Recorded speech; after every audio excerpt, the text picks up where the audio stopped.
The rumor of Luna Nozawa's tragic demise has proven to be nothing more than a meticulously crafted illusion, a flawless theatrical performance designed to deceive the entire city of Los Angeles. For months, the specter of the young woman who supposedly perished in a horrific accident has haunted the memories of those she left behind, particularly Will Spencer. However, Luna did not die on that stormy night.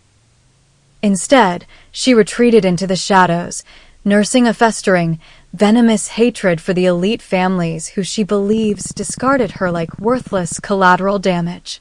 Her survival is a chilling testament to her cunning intellect and her absolute refusal to be defeated.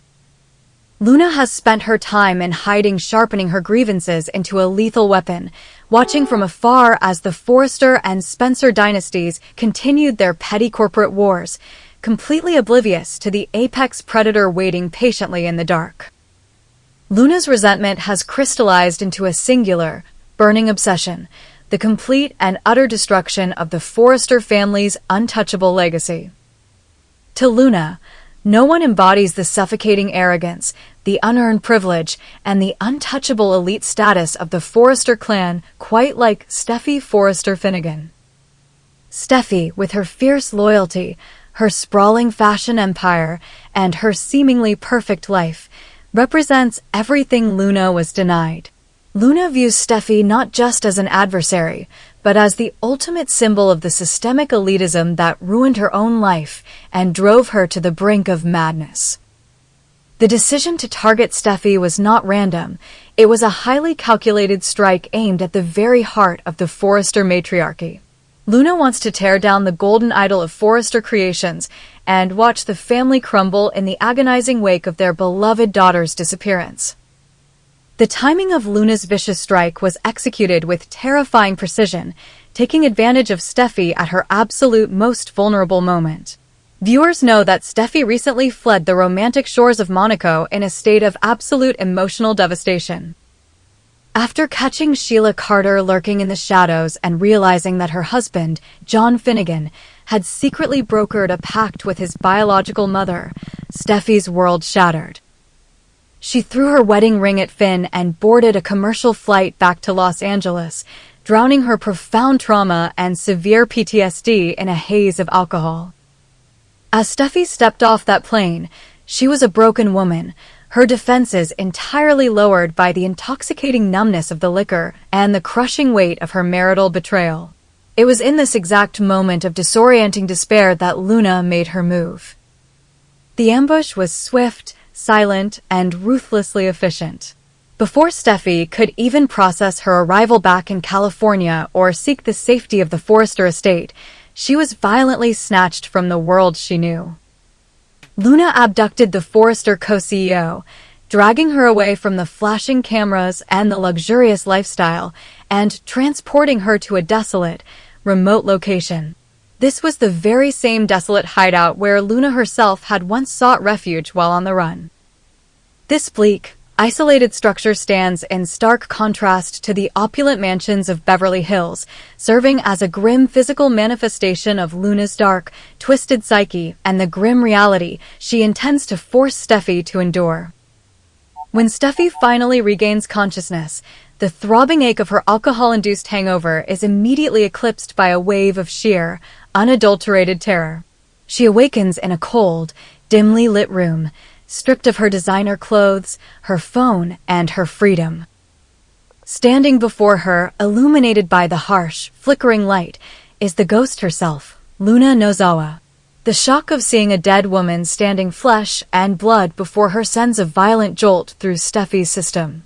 But Luna's demeanor is what truly chills Steffy to the bone.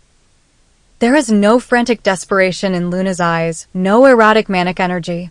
Instead, there is only a chilling, dead-eyed calm, the terrifying serenity of a predator who has finally cornered her ultimate prey and is savoring the moment of absolute control. Luna makes her horrific intentions abundantly clear from the very beginning. This is not a standard kidnapping orchestrated for a massive financial ransom. Luna has no interest in the billions of dollars sitting in the Forrester Creations bank accounts. What she desires is far more insidious and deeply psychological. Luna wants to systematically strip Steffy of everything that defines her identity. She wants Steffy to experience the agonizing, suffocating feeling of being entirely deprived of her family, her sterling reputation, and her fundamental human freedom.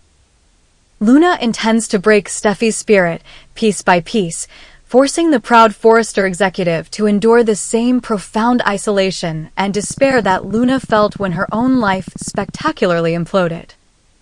As the hours tick by in that desolate room, Steffy is forced to endure Luna's relentless psychological torture.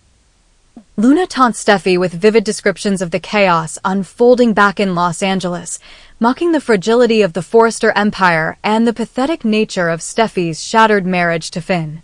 Every word Luna speaks is a calculated dagger, designed to pierce Steffy's remaining armor. Through this harrowing ordeal, a terrifying realization begins to dawn on Steffy. For years, she has viewed Sheila Carter as the ultimate monster, the boogeyman who haunted her nightmares and threatened her family's safety. But as she looks into Luna's vacant, remorseless eyes, Steffy realizes that Luna is a far more dangerous breed of villain. Sheila, for all her psychotic tendencies, is driven by a twisted, desperate desire for maternal love and acceptance. Luna, however, is driven by pure, unadulterated vengeance and a sociopathic lack of empathy. While Steffy fights a desperate battle for her sanity and survival in the remote hideout, absolute pandemonium erupts back in Los Angeles. Finn, having realized the catastrophic magnitude of his mistake in Monaco, rushes back to California in a frantic, desperate bid to save his marriage. However, he arrives only to find that his wife has vanished without a trace. The discovery of Steffy's disappearance ignites an explosive, volcanic rage within Ridge Forrester. Ridge, already pushed to the brink by the escalating corporate war with the Spencer family and his son RJ's recent violent brawl, unleashes his paternal fury directly onto Finn. Ridge violently berates Finn, accusing him of failing his most fundamental duty as a husband, protecting Steffy from the dark forces that surround their family. In the blinding haze of their panic and desperation, both Ridge and Finn immediately jump to the most obvious, familiar conclusion. They're absolutely convinced that Sheila Carter is the mastermind behind Steffy's sudden disappearance. Given Sheila's history of violence, her recent sinister return to Monaco, and her desperate obsession with forcing her way into Finn and Hayes' lives, she is the perfect suspect. The Forrester and Finnegan men launch a massive, frantic manhunt aimed entirely at Sheila, completely oblivious to the fact that they are chasing the wrong monster. The tragic irony is palpable. For the first time in her life, Sheila Carter is entirely innocent of the crime she is being accused of, while the true predator operates entirely undetected in the shadows, laughing at their misguided outrage.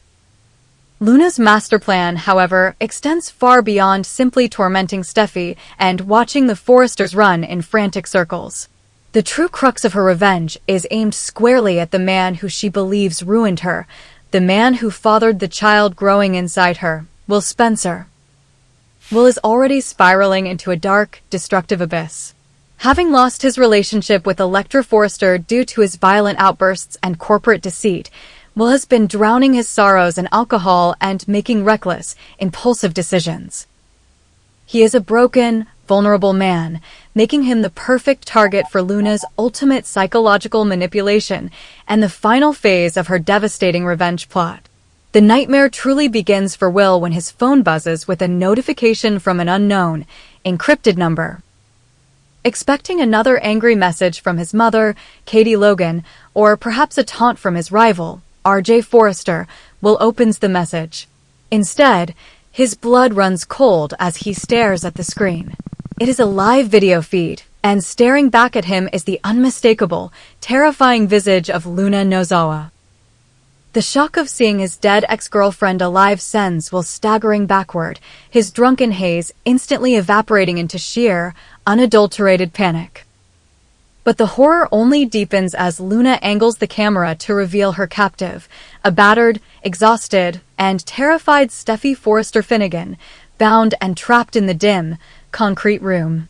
Luna's voice drips with venomous satisfaction as she addresses Will through the screen. She does not mince words. She lays out her twisted, impossible ultimatum with chilling clarity. Luna reveals the devastating truth that she is still carrying Will's unborn child, the very child he thought was lost in the tragic accident that supposedly claimed her life. She places the ultimate, agonizing burden directly onto Will's shoulders. He must make an impossible choice. He can either save the life of his sister-in-law, Steffy Forrester, or he can protect the dark, terrifying secret of his unborn child with a notorious serial killer. Luna makes it explicitly clear that if Will alerts the authorities, tells his family, or makes a single wrong move, Steffy will pay the ultimate price and Will never see his child. The psychological weight of this ultimatum crushes Will with the force of a collapsing building. He is trapped in a suffocating, nightmarish vice. On one hand, Steffy is the beloved daughter of Ridge Forrester, the co-CEO of Forrester Creations and the wife of Finn. Allowing her to suffer or die at the hands of a psychopath would be an unforgivable sin, an act that would completely destroy the Forrester family and ignite a war that would burn Los Angeles to the ground. Will knows that Steffy's blood would be permanently on his hands if he fails to act. The guilt of his past mistakes with Elektra and RJ already haunts him. Adding Steffy's demise to his conscience would completely shatter his sanity and destroy his soul. On the other hand, the revelation of the unborn child paralyzes Will with a complex, horrifying mix of paternal instinct and sheer terror. The thought of a child, his own flesh and blood, being raised by a deranged, vengeful murderer like Luna is a fate worse than death. Furthermore, if the truth about Luna's survival and the baby comes to light, the scandal would absolutely obliterate the Spencer family's reputation, destroying the newly launched Logan Creations and ruining his parents, Bill and Katie. Will is acutely aware that Luna is using the innocent life growing inside her as the ultimate bargaining chip, weaponizing his own biology against him in the most cruel and unusual manner imaginable. As Will paces the floors of his beach house, his mind races through every conceivable scenario, searching desperately for a loophole, a way to outsmart the ghost who has returned to haunt him. He knows he cannot turn to his father, Bill Spencer, because Bill's ruthless, heavy-handed tactics would likely trigger Luna to execute Steffy immediately. He cannot turn to his mother, Katie, whose fragile emotional state is already strained by the corporate war with Brooke and Rich. Will is entirely isolated, forced to navigate a deadly psychological minefield with the lives of two innocent people hanging precariously in the balance. The isolation amplifies his panic, pushing him closer to the absolute breaking point of his endurance. Back in the desolate hideout, the atmosphere grows increasingly tense and suffocating. Steffy, despite her exhaustion and fear, begins to tap into her deep, inherent Forrester resilience. She realizes that she cannot simply wait for Finn or Ridge to rescue her, especially since they are likely chasing the wrong suspect. Steffy begins to carefully study Luna's movements, searching for any sign of weakness, any crack in the sociopath's cold exterior. She attempts to engage Luna in conversation, trying to understand the depth of her madness and perhaps manipulate her emotional instability. Steffy knows that her survival depends on her ability to outwit a woman who has already proven capable of faking her own death and orchestrating a flawless kidnapping. The collision course between these intertwined fates is set to deliver one of the most explosive and emotionally devastating climaxes in the history of Los Angeles. As Ridge and Finn tear the city apart looking for Sheila, they are unknowingly giving Luna the exact cover she needs to execute her final, devastating act of vengeance. Their misguided fury is the perfect smokescreen for Luna's calculated brutality. Every second they spend hunting the wrong woman brings Steffy closer to the edge of the abyss and pushes Luna further into her terrifying delusion of absolute victory over the families that wronged her. Meanwhile, Will Spencer stands at the precipice of a decision that will define the rest of his life, holding the key to Steffy's salvation, but terrified of unlocking the door to his own personal hell. The stakes have never been higher, the villains have never been colder, and the line between survival and absolute destruction has never been thinner. Fans must brace themselves as Luna Nozawa's terrifying return promises to leave a permanent, bloody scar on the legacies of both the Forrester and Spencer dynasties, proving once and for all that the ghosts of the past never truly stay buried.